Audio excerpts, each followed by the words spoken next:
तर श्रीकांत शिंदे कल्याणचा गड राखणार का याकडे देखील संपूर्ण राज्याचं लक्ष आहे। कल्याणमध्ये श्रीकांत शिंदे विरुद्ध वैशाली दरेकर अशी लढत बघायला मिळते। आपले प्रतिनिधी सुनील जाधव आता आपल्या सोबत आहे। सुनील, राज्यातल्या हाय प्रोफाईल लढतींपैकी ही आहे। बरोबर आहे, सगळ्यात महत्त्वाची आणि प्रतिष्ठेची ही कल्याण लोकसभेची लढाई आहे आणि या मतदारसंघामध्ये एकूण आपण पाहायला गेलं तर 50% मतदान या वेळेला झालेलं आहे आणि 8 वाजता या ठिकाणी मतमोजणीला सुरुवात होणार आहे। मी सध्या उभा आहे डोंबिवलीच्या क्रीडा संकुल मैदानात। याच ठिकाणी जे आहे ते मतमोजणी होणार आहेत। आपण पाहू शकता या ठिकाणी 600 पेक्षा अधिक कर्मचारी जे आहेत या ठिकाणी काम करत आहेत आणि मतमोजणीला तयार राहणार आहेत। तर थोड्याच वेळात म्हणजे 8 वाजता या ठिकाणी मतमोजणीला सुरुवात होणार आहे।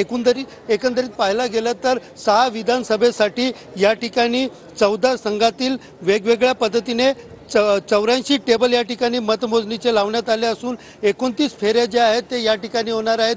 कल्याण मतदारसंघामध्ये ठाकरे विरुद्ध शिंदे अशी ही लढत असली तरी आपण पाहायला गेलं तर या ठिकाणी 2 टर्मचे खासदार डॉक्टर श्रीकांत शिंदे ठीक आता थेट जाणार